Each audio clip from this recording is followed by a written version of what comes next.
ಇವತ್ತು ಮೊದಲನೇದು ಈಗಾಗಲೇ ತಾವು ನೋಡಿದಿರಿ, ನಮ್ಮ ಸಂಸದರ ನಿಧಿಯಿಂದ ನಮ್ಮ APMC ಮಾರುಕಟ್ಟೆಯಲ್ಲಿ ಶೌಚಾಲಯವನ್ನು ಹಾಗೂ ಅಗತ್ಯವಾಗಿ ಬೇಕಾಗಿದ್ದಂಥ ಶುದ್ಧ ಕುಡಿಯುವ ನೀರಿನ ಘಟಕವನ್ನು ಈಗಾಗಲೇ ನಾವು 2 ಕಟ್ಟಡಗಳನ್ನು ಒಂದೇ ಸಮನೆ ನಾವು ಇದನ್ನ ಕಾಮಗಾರಿಯನ್ನು ಕೈಗೆತ್ತಿಕೊಂಡು ಇವತ್ತು ಉದ್ಘಾಟನೆಯನ್ನು 2 ಕಟ್ಟಡಗಳ ಉದ್ಘಾಟನೆಯನ್ನು ನಾವು ಮಾಡಿದ್ದೇವೆ. ಇಲ್ಲಿ APMC ಮಾರುಕಟ್ಟೆ ಬಹಳ ಹಳೆಯ ಮಾರುಕಟ್ಟೆ, ಅನೇಕ ರೈತರು, ಸಾವಿರಾರು ರೈತರು ಬರುವಂಥ ಸ್ಥಳ ಇದು. ಇಲ್ಲಿ ಅಗತ್ಯವಾಗಿ ಬೇಕಾಗಿತ್ತು ಶೌಚಾಲಯ ಹಾಗೂ ಶುದ್ಧ ಕುಡಿಯುವ ನೀರಿನ ಘಟಕ. ಹಾಗಾಗಿ ಇದನ್ನ ಶೀಘ್ರದಲ್ಲೇ ಇವತ್ತು ಕಾಮಗಾರಿಯನ್ನು ಮುಗಿಸಿ ಇವತ್ತು ಜನರ ಉಪಯೋಗಕ್ಕೆ ಇದನ್ನ ಇವತ್ತು ನಾವು ಮುಕ್ತ ಮಾಡಿದ್ದೀವಿ, ಸೇವೆಗೆ ಇವತ್ತು ಮುಕ್ತ ಮಾಡಿದ್ದೇವೆ. ಇದು ಒಂದು. ಎರಡನೇ ಬಹಳ ಮುಖ್ಯವಾಗಿರ್ತಕ್ಕಂಥ ವಿಚಾರ, ಅನೇಕ ದಿನಗಳಿಂದ, ಅನೇಕ ತಿಂಗಳುಗಳಿಂದ ನಮ್ಮ ರೈತಾಪಿ ಜನರು, ವಿಶೇಷವಾಗಿ ಶಿಡ್ಲಘಟ್ಟ ತಾಲೂಕಿನ ಜಂಗಮಕೋಟೆಯ ನಮ್ಮ ರೈತಾಪಿ ಸಹೋದರರು ಸಹೋದರಿಯರು, ಅವರೇನು ಅವರ ಪೂರ್ವಿಕರು ಅನೇಕ ವರ್ಷಗಳಿಂದ ಅವರ ಜಮೀನನ್ನು ಉಳಿಸಿ ಕೃಷಿಯನ್ನು ಮಾಡಿ ಬದುಕ್ತಾ ಇದ್ದಂಥ ರೈತರ ಮೇಲೆ ಇವತ್ತು ಮರಣ ಶಾಸನದಂತೆ ಇವತ್ತು ಈ ಬೇಜವಾಬ್ದಾರಿ ಕಾಂಗ್ರೆಸ್ ಸರ್ಕಾರ ಅವರನ್ನು ಹತ್ತಿಕ್ಕುವಂಥ ಕೆಲಸ ಮಾಡಿ ಅವರೆಲ್ಲ ಜಮೀನುಗಳನ್ನು ಲಪಟಾಯಿಸಲಿಕ್ಕೆ ಇವತ್ತು ಏನು ಕೈಗಾರಿಕೆ ಹೆಸರಿನಲ್ಲಿ ಇವತ್ತು ಈ ಕೆಲಸವನ್ನು ಮಾಡಿದ್ದಾರೆ. ಇದಕ್ಕೆ ಪ್ರತಿರೋಧವಾಗಿ ಪ್ರತಿಭಟನೆಯನ್ನು ಮಾಡಿಕೊಂಡು ಅನೇಕ ತಿಂಗಳುಗಳಿಂದ ಇವತ್ತು ರೈತಾಪಿ ಜನ ಅವರ ದಿನನಿತ್ಯ ಕೃಷಿ ಮಾಡ್ಲಿಕ್ಕಾಗದಿರ ರಸ್ತೆಯಲ್ಲಿ ಮಲಗುವಂಥ ಪರಿಸ್ಥಿತಿಗೆ ಈ ಸರ್ಕಾರ ಅವರನ್ನು ತಂದಿದೆ. ಹಗಲಿರುಳು ಕೂಡ ಇವತ್ತು ಪ್ರತಿಭಟನೆಯಲ್ಲಿ ಪಾಲ್ಗೊಳ್ತಾ ಇದ್ದಾರೆ. ಅವರಿಗೆ ನಾನು, ನಮ್ಮ ಪಕ್ಷದ ಎಲ್ಲ ಕಾರ್ಯಕರ್ತರು, ಮುಖಂಡರು ಅವ್ರ ಜೊತೆ ನಾವು ನಿಂತಿದ್ದೇವೆ. ಮತ್ತು ನಾನು ಈ ಸಂದರ್ಭದಲ್ಲಿ ಕರ್ನಾಟಕ ರಾಜ್ಯ ರೈತ ಸಂಘ ಹಾಗೂ ಹಸಿರು ಸೇನೆ ಈ ಸಂಘಟನೆಯನ್ನು ಕೂಡ ನಾನು ಅವರಿಗೆ ಅಭಿನಂದನೆ ಸಲ್ಲಿಸ್ತೀನಿ.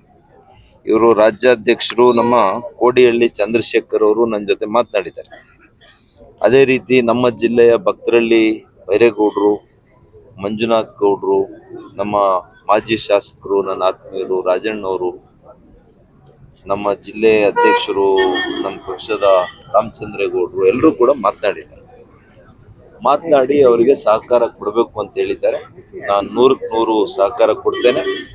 5ನೇ ತಾರೀಕು, ಜೂನ್ 5ನೇ ತಾರೀಕು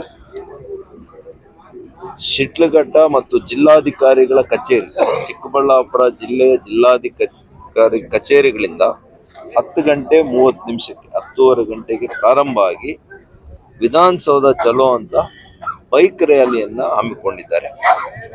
ಇಲ್ಲಿ ಸಾವಿರಾರು ಬೈಕುಗಳು, 10,000ಕ್ಕೂ ಹೆಚ್ಚು ಬೈಕುಗಳು, ಯುವಕರು, ನಮ್ಮ ರೈತರು, ವಿಶೇಷವಾಗಿ ರೈತರ ಮಕ್ಕಳು, ಯುವಕರು ಪಾಲ್ಗೊಳ್ಳೋರಿದ್ದಾರೆ.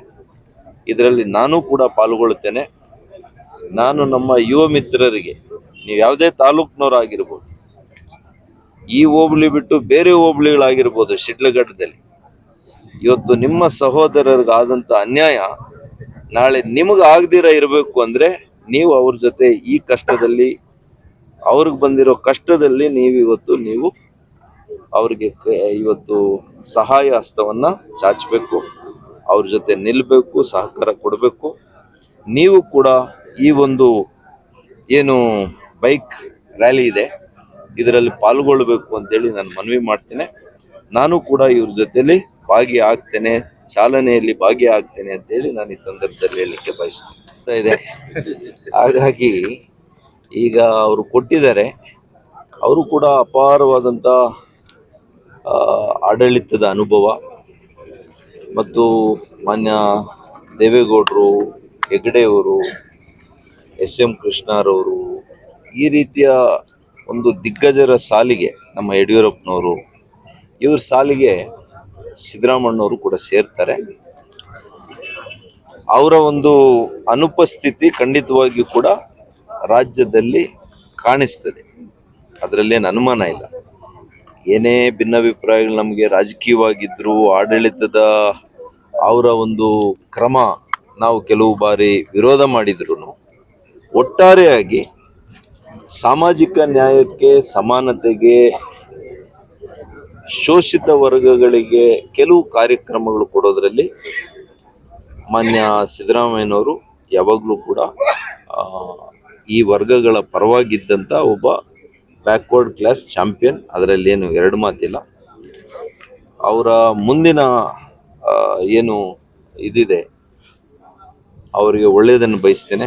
ಒಳ್ಳೆಯ ಆರೋಗ್ಯ ಕೊಡಲಿ ಭಗವಂತ, ದೀರ್ಘಾಯುಷ್ಯ ಕೊಡಲಿ, ಮತ್ತಷ್ಟು ಈ ರಾಜ್ಯದ, ಈ ದೇಶದ ಬೇರೆ ಬೇರೆ ಬಗೆಯಲ್ಲಿ ಅವರು ಸೇವೆ ಮಾಡಲಿಕ್ಕೆ ಅವರಿಗೆ ಆಶೀರ್ವಾದ ಮಾಡಲಿ ಅಂತ ಈ ಸಂದರ್ಭದಲ್ಲಿ ಹೇಳ್ತೇನೆ. ಆದರೆ ಅವರು ರಾಜ್ಯದಲ್ಲೇ ಉಳಿತೀನಿ, ರಾಜ್ಯದಲ್ಲೇ ರಾಜಕಾರಣದಲ್ಲೇ ನಾನು ಉಳಿತೀನಿ ಅಂದಿರೋದು ಮಾನ್ಯ DK ಶಿವಕುಮಾರ್ ಅವರಿಗೆ ಒಂದು ರೀತಿಯಲ್ಲಿ ಎಚ್ಚರಿಕೆ ಗಂಟೆ ಅಂತ ಕೂಡ ನಾನು ಹೇಳಲಿಕ್ಕೆ ಬಯಸ್ತೀನಿ. ಯಾಕೆಂದ್ರೆ ಮಾನ್ಯ ಸಿದ್ದರಾಮಯ್ಯವ್ರನ್ನ ಬಹಳ ಹತ್ತಿರದಿಂದ ನೋಡಿದ್ದೀನಿ. ಸುಮ್ಮನೆ ಕೂತ್ಕೊಳ್ಳೋ ಅಂತ ಜಾಯಮಾನ ಅಲ್ಲ. ಅವರೊಂದು 3 ತಿಂಗಳು ಕೂತ್ಕೊಂಡ್ರೆ ಅಮ್ಮಮ್ಮ ಅಂತ ಬಹಳ ಹೆಚ್ಚದು. ಕೊನೆ ಸಾಲಿನಲ್ಲಿ ಕೂತ್ಕೊಂತಾರೆ. ಮತ್ತೆ ಎಲ್ಲ MLAಗಳನ್ನ ಯಾರು ಸ್ಯಾಟಿಸ್ಫೈ ಮಾಡಕ್ಕಾಗಲ್ಲ. ಸಿದ್ದರಾಮಯ್ಯವರು ಮಾಡಕ್ಕಾಗಲ್ಲ, DK ಶಿವಕುಮಾರ್ ಅವರು ಮಾಡಕ್ಕಾಗಲ್ಲ, ಯಾರೇ ಆದ್ರೂ ಮಾಡಕ್ಕಾಗಲ್ಲ.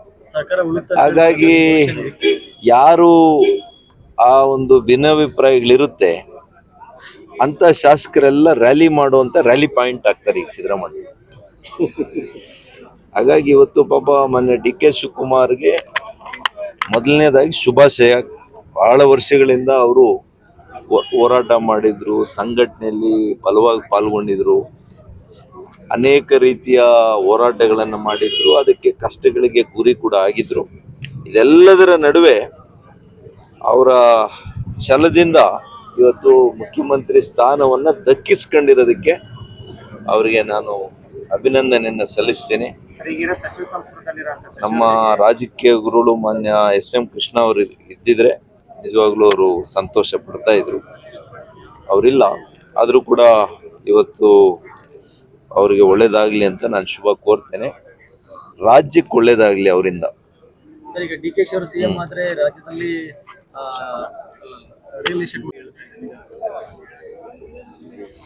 ನೋಡಿ, ಅವ್ರು ಇನ್ನೂ ಕೂಡ ಮುಖ್ಯಮಂತ್ರಿ ಸ್ಥಾನ ತೆಗೆದುಕೊಂಡೇ ಇಲ್ಲ.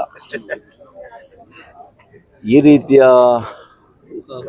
ಅಪಪ್ರಚಾರ, ಈ ರೀತಿಯ ಒಂದು ಹೇಳಿಕೆಗಳ ಮೂಲಕ ನಾವು ರಾಜ್ಯದ ಮುಖ್ಯಮಂತ್ರಿಗಳ ಸ್ಥಾನವನ್ನ ಅದಕ್ಕೆ ಧಕ್ಕೆ ತರುವಂತ ಕೆಲಸ ನಾವ್ಯಾರು ಕೂಡ ಮಾಡಬಾರ್ದು.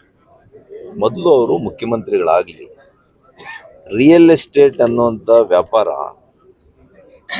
ಅದೇನು ಕಳ್ತನ ಅಲ್ಲ, ದರೋಡೆ ಅಲ್ಲ, ಅದು ಕೂಡ ಒಂದು ವೃತ್ತಿ. ಅದು ಆ ವೃತ್ತಿಯಲ್ಲಿ ಧರ್ಮವಾಗಿ ಮಾಡ್ಬೇಕಷ್ಟೇ, ಅನ್ಯಾಯ ಮಾಡಬಾರ್ದು. ಅನ್ಯಾಯ ಮಾಡಿದ್ರೆ ತಪ್ಪಷ್ಟೇ, ಆದರೆ ಅದೇನು ಕಳ್ತನ ಅಲ್ಲ, ದರೋಡೆ ಅಲ್ಲ. ಹಾಗಾಗಿ ಅನೇಕ ಅವರೊಬ್ಬರೇ ಯಾಕೆ ಈ ರಾಜ್ಯದಲ್ಲಿ ಅನೇಕರು ಮಾಡ್ತಾ ಇಲ್ವಾ? ಇನ್ನು ಹುಟ್ಟೋ ಮಕ್ಕಳೇ ಮಾಡ್ತಾ ಇದ್ದಾರೆ. ಹಾಗಾಗಿ ನಾನು ಅದನ್ನ ಟೀಕೆ ಮಾಡ್ಲಿಕ್ಕೆ ಹೋಗಲ್ಲ. ನಾನು 6 ತಿಂಗಳು ಅವ್ರಿಗೆ ಸಮಯ ಕೊಡ್ಬೇಕು. ಯಾವುದೇ ಮುಖ್ಯಮಂತ್ರಿ 6 ತಿಂಗಳು ನಾನು ಮಾತಾಡ್ಲಿಕ್ಕೆ ಹೋಗಲ್ಲ ಅವ್ರ ಆಡಳಿತದ ಬಗ್ಗೆ. ಅವ್ರ ಮುಖ್ಯಮಂತ್ರಿಗಳಾದ್ಮೇಲೆ 6 ತಿಂಗಳು ಸಮಯ ಕೊಟ್ಟು ಅವ್ರ ನಡೆ ನುಡಿ ಏನಿರುತ್ತೆ, ಅವ್ರ ಆಡಳಿತದ ವೈಖರಿ ಏನಿರುತ್ತೆ ಅನ್ನೋದ್ರ ಮೇಲೆ ವಿಶ್ಲೇಷಣೆಯನ್ನ ಮಾಡುವಂಥದ್ದು ಸರಿ. ಸಿದ್ದರಾಮಯ್ಯ ಅವರು ಈಗಿನ ಸಚಿವರಿಗೆ ಹುಷಾರಾಗಿರಿ ಅಂತ ಹೇಳಿ ಎಚ್ಚರಿಕೆ ಕೊಟ್ಟಿದ್ದಾರೆ. ಏನ್ ಸರ್ ಅದು? ಏನದು ಹುಷಾರಾಗಿರಿ ಅಂತ ಹೇಳಿ ಎಚ್ಚರಿಕೆ ಕೊಟ್ಟಿದ್ದಾರೆ ಯಾರಿಗೆ? ಸಚಿವರಿಗೆ. ಯಾವ ಸಚಿವರಿಗೆ? ಎಲ್ಲರೂ ಕಾಂಗ್ರೆಸ್ ಹುಷಾರಾಗಿರಿ. ಈಗೆಲ್ಲ ಮಾಜಿ ಆಗೋಗಿದ್ದಾರೆ, ಯಾರು ಹಾಲಿ ಇಲ್ಲ ಈಗ. ಈಗಿರೋ ಜಿಲ್ಲಾ ಉಸ್ತುವಾರಿ ಸಮೇತ ಈಗ ಮಾನ್ಯ ಮುಖ್ಯಮಂತ್ರಿಗಳ ರಾಜೀನಾಮೆಯನ್ನ ಅಕ್ಸೆಪ್ಟ್ ಮಾಡಿಬಿಟ್ಟಿದ್ದಾರೆ ಇವತ್ತು ಬೆಳಿಗ್ಗೆ. ನಮ್ಮ ಘನವೆತ್ತ ರಾಜ್ಯಪಾಲರು ಅದನ್ನ ಸ್ವೀಕಾರ ಮಾಡಿ, ಅಂಗೀಕಾರ ಮಾಡಿ, ಮುಂದಿನ ಮುಖ್ಯಮಂತ್ರಿಯಲ್ಲಿ ಪ್ರಮಾಣ ವಚನ ತಗೋವರೆಗೂ ನೀವು ಸ್ವಲ್ಪ ತಾತ್ಕಾಲಿಕವಾಗಿ ಇರಬೇಕು ಅಂತ ಹೇಳಿದ್ದಾರೆ. ಹಾಗಾಗಿ ಹಂಗಾಮಿಯಾಗಿದ್ದಾರೆ. ಮತ್ತು ಈಗಿನ ಸಚಿವರೆಲ್ಲರೂ ಕೂಡ ಇದ್ದಂಥವರೆಲ್ಲ ಕೂಡ ಮಾಜಿ ಆಗಿದ್ದಾರೆ. ಹೊಸ ತಂಡ ಹೇಗೆ ಕಟ್ಕೊಳ್ತಾರೆ, ಕಟ್ಕೊಳ್ಳೋಕ್ಕೆ ಎಷ್ಟು ಮಾತ್ರ ಹೈಕಮಾಂಡ್ ಮಾನ್ಯ DK ಶಿವಕುಮಾರ್ ಅವ್ರಿಗೆ ಅವಕಾಶ ಕೊಡುತ್ತೆ, ಎಷ್ಟು ಒತ್ತಡಗಳನ್ನ ಮಾನ್ಯ ಸಿದ್ದರಾಮಯ್ಯನ ಕ್ಯಾಂಪ್ ಹಾಕ್ತಾರೆ. ಬೇರೆ ಬೇರೆ ಕ್ಯಾಂಪ್ಗಳಿರ್ತದೆ. ಈ ಕಾಂಗ್ರೆಸ್ ಅಲ್ಲಿ 1 ಕ್ಯಾಂಪ್ ಅಲ್ಲತ್ತಲ್ಲ, 3 ಕ್ಯಾಂಪ್ ಇರುತ್ತೆ. ಒಂದು ಹೈಕಮಾಂಡ್ ಕ್ಯಾಂಪ್ ಅಂತ ಇರುತ್ತೆ, ಒಂದು ನ್ಯೂಟ್ರಲ್ ಕ್ಯಾಂಪ್ ಅಂತ ಇರುತ್ತೆ, ಜಾತಿಗೆ ಒಂದೊಂದು ಕ್ಯಾಂಪ್ ಇರುತ್ತೆ. ಇದೆಲ್ಲದರ ನಡುವೆ ಪಾಪ ಆಡಳಿತ ಮಾಡಬೇಕು. ಎಷ್ಟು ಮಾತ್ರ ಹೈಕಮಾಂಡು ಮಾನ್ಯ ಸಿದ್ದರಾಮಯ್ಯನವರು ಮತ್ತು ಅನೇಕ ಹಿರಿಯ ಮುಖಂಡರುಗಳು ಅವ್ರಿಗೆ ಸಹಕಾರ ಕೊಡ್ತಾರೆ ಅನ್ನೋದನ್ನ ನಾವು ನೋಡ್ಬೇಕಾಗಿದೆ. ಚೇಂಜ್ ಆಗಿದೆ. ಆ ನೀವು ಇದನ್ನ ಮಾನ್ಯ ಡಿ.ಕೆ. ಶಿವಕುಮಾರ್ ಅವ್ರನ್ನ ಕೇಳ್ಬೇಕು, ನನ್ ಕೇಳಿದ್ರೆ ನಾನೇನಂತ. ಒಕ್ಕಲಿಗ ಸಮುದಾಯ ಖುಷಿ ಪಡ್ತಾ ಇದಾರಲ್ಲ ಸರ್ ಡಿ ಕೆ ಶಿ ಅವರಿಗೆ ಸಚಿವ ಸಿಎಂ ಪಟ್ಟ ಕೊಟ್ಟುವಂತೆ. ಅದು ಸಾಮಾನ್ಯ ವಿಷಯ. ಯಾಕೆಂದ್ರೆ ಆ ಸಮುದಾಯದ ಒಬ್ಬ ವ್ಯಕ್ತಿ ಮುಖ್ಯಮಂತ್ರಿ ಆದಾಗ ಆ ಸಮುದಾಯದ ಜನ ಹರ್ಷ ವ್ಯಕ್ತಪಡಿಸುವಂತದ್ದು ಅದು ವಾಡಿಕೆ ಅಲ್ವಾ. ನಾನು ಈಗಾಗಲೇ ಅಭಿನಂದನೆ ಸಲ್ಲಿಸಿದ್ದೀನಿ. ಮುಖ್ಯವಾಗಿರುವಂತದ್ದು 31ನೇ ತಾರೀಕು, ಇದೇ 31 ಭಾನುವಾರ ನಮ್ಮ ಭೋಗನಂದೀಶ್ವರನ ದೇವಸ್ಥಾನದಲ್ಲಿ ಎಂದಿನಂತೆ ಇವತ್ತು ಹುಣ್ಣಿಮೆ. ಈ ಹುಣ್ಣಿಮೆಗೆ ವಿಶೇಷವಾಗಿ 4 ಗಂಟೆಗೆ ಗಿರಿ ಪ್ರದಕ್ಷಿಣೆಯನ್ನ ನಾವು ಮಾಡೋರಿದ್ದೇವೆ. ಪ್ರತಿ ತಿಂಗಳು ಆಗ್ತಾ ಇದೆ. ಇದು ಪ್ರತಿ ತಿಂಗಳು ಕೂಡ ಹೆಚ್ಚು ಭಕ್ತಾದಿಗಳು ಆಕರ್ಷಣೆ ಆಗ್ತಾ ಇದ್ದಾರೆ, ಸಾವಿರಾರು ಸಂಖ್ಯೆಯಲ್ಲಿ ಭಾಗಿಯಾಗ್ತಾ ಇದ್ದಾರೆ ಮತ್ತು ಅನೇಕರು ಈಗಾಗಲೇ ಇದಕ್ಕೆ ಸಹಕಾರವನ್ನು ಕೊಡ್ತಾ ಇದ್ದಾರೆ. ಕೆಲವರು ಅವರೇ ಪ್ರಸಾದವನ್ನು ಮಾಡಿಸ್ತಾ ಇದ್ದಾರೆ, ನೀರನ್ನು ಕೊಡ್ತಾ ಇದ್ದಾರೆ ಮತ್ತು ಗ್ಲೂಕೋಸು, ಎಲೆಕ್ಟ್ರೋಲೈಟ್ಸು, ಮಜ್ಜಿಗೆ, ಹೀಗೆ ಅನೇಕ ವಿಧದಲ್ಲಿ ಈ ಒಂದು ಕಾರ್ಯಕ್ರಮಕ್ಕೆ ಅವರು ಸಹಕಾರವನ್ನು ಕೊಡ್ತಾ ಇದ್ದಾರೆ. ನಾನು ಅವರಿಗೆಲ್ಲ ಕೂಡ ಹೃದಯಪೂರ್ವಕವಾದಂಥ ಕೃತಜ್ಞತೆಯನ್ನು ಅರ್ಪಿಸ್ತೇನೆ. ಅದೇ ರೀತಿ ಈ ಬಾರಿ ಇನ್ನೂ ಹೆಚ್ಚಿನ ಜನರು ಬರಬೇಕು. ಇದಕ್ಕೆ ಈ ಬಾರಿ ಕಳೆದ ಸಲ ನಮಗೆ ಶ್ರೀ ನಿರ್ಮಲಾನಂದ ಸ್ವಾಮೀಜಿರವರು ಬಂದು ಈ ಕಾರ್ಯಕ್ರಮವನ್ನು ನಡೆಸಿಕೊಟ್ಟಿದ್ರು, ಅವರು ಚಾಲನೆ ಮಾಡಿದ್ರು. ಈ ಬಾರಿ ನಮ್ಮ ಚಿತ್ರದುರ್ಗದ ಶ್ರೀ ನಮ್ಮ ಮಾದಾರ ಚೆನ್ನಯ್ಯನ ಸ್ವಾಮಿಗಳು ಅವರು ಬರ್ತಾರೆ ಮತ್ತು ನಮ್ಮ ಜಿಲ್ಲೆ ಇವರು ಕೂಡ ಆನಂದ ಸ್ವಾಮಿಗಳು, ಆನಂದ ಮುನಿ ಸ್ವಾಮಿಗಳು ಕೂಡ ಇವರಿಬ್ಬರು ಕೂಡ ಬರ್ತಾ ಇದ್ದಾರೆ. ಹಾಗಾಗಿ ಇವತ್ತು ಪ್ರತಿಯೊಂದು ತಿಂಗಳು ಕೂಡ ಈ ರೀತಿಯಲ್ಲಿ ವಿಶೇಷವಾಗಿ ಸಂತ ಮುನಿಗಳು ಬಂದು ಈ ಕಾರ್ಯಕ್ರಮವನ್ನು ಚಾಲನೆ ಕೊಡ್ತಾರೆ. ಈ ಕಾರ್ಯಕ್ರಮಕ್ಕೆ ಅದರಲ್ಲಿ ಭಕ್ತಾದಿಗಳು, ಮಹಿಳೆಯರು, ಯುವಕರು, ವಿದ್ಯಾರ್ಥಿಗಳು ಎಲ್ಲರೂ ಕೂಡ ಪಾಲ್ಗೊಳ್ಬೇಕು. ಇದು ಕೇವಲ ದೈಹಿಕ ಚಟುವಟಿಕೆ ಅಲ್ಲ, ಇದು ಆಧ್ಯಾತ್ಮಿಕವಾಗಿ ಒಬ್ಬ ವ್ಯಕ್ತಿಯ ವಿಕಸನ ಆಗುವಂಥದ್ದು.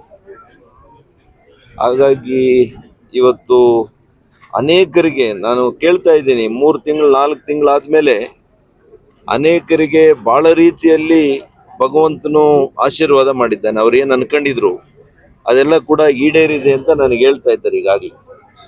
ಹಾಗಾಗಿ ಅಂತ ಒಂದು ಭಕ್ತಿಯಿಂದ, ಗಾಢವಾದಂಥ ಭಕ್ತಿಯಿಂದ ಸ್ಮರಣೆ ಮಾಡಿದರೆ ಶಿವನು ಬಹಳ ಸುಲಭವಾಗಿ ಒಲಿಯುವಂಥ ದೇವರು ಯಾರಾದರೂ ಇದ್ರೆ ಅದು ಶಿವ ಅಂತ ಹೇಳ್ತೀವಿ. ಹಾಗಾಗಿ ಅಂತ ಭೋಗನಂದೀಶ್ವರ ನಮ್ಮ ಕ್ಷೇತ್ರದಲ್ಲಿರೋದು ನಮ್ಮೆಲ್ಲರ ಭಾಗ್ಯ, ನಮ್ಮೆಲ್ಲರ ಪುಣ್ಯ. ಹಾಗಾಗಿ ಹೆಚ್ಚಿನ ಜನರು ಇದರಲ್ಲಿ ಪಾಲ್ಗೊಂಡು ಶಿವನ ಕೃಪೆಗೆ ಪಾತ್ರರಾಗಬೇಕು ಅಂತೇಳಿ ನಾನು ಮನವಿಯನ್ನು ಮಾಡ್ತೀನಿ. ಸರ್, ಈಗ ನವೆಂಬರ್ ಕ್ರಾಂತಿ